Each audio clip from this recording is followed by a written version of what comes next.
Caja Rural de Asturias patrocina La Casería. Buenos collacios, ¿qué tal? Hoy estamos otro día más aquí en La Casería. Hoy estamos haciendo un programa un poco especial porque estamos de matanza y vamos a hacer los chorizos.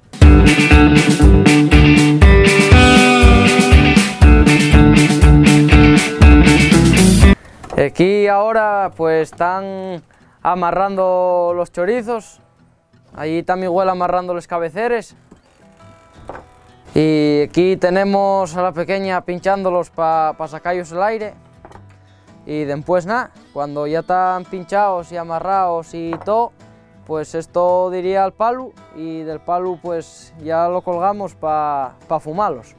Pues aquí ahora vamos a meter lo que sería el picadillo dentro del tripu y va con la máquina esta que va echándolo para allá, vamos a verlo ahora. Ahora está metiendo el tripu para después cuando vaya saliendo pues ya va quedando ahí.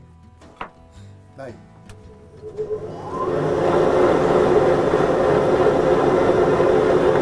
Como podemos ver ya va saliendo ahí el chorizo.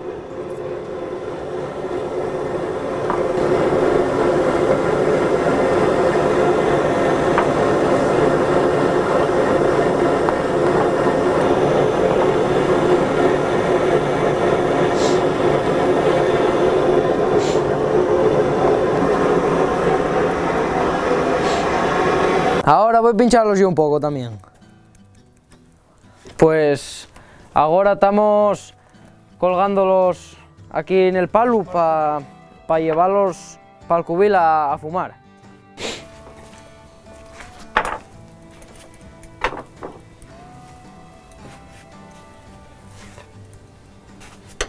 Bueno, ahora vamos poco a poco llevándolo para allá, para el cubil.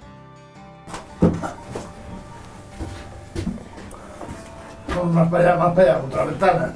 Bueno, pues ahora tienen que estar ahí afumando sobre 3 semanas y con ello ya estaría. Ya están los chorizos para prepararse para ir comiendo. Y bueno, pues con esto despedímonos y hasta la próxima. Volvemos a vernos aquí en La Casería.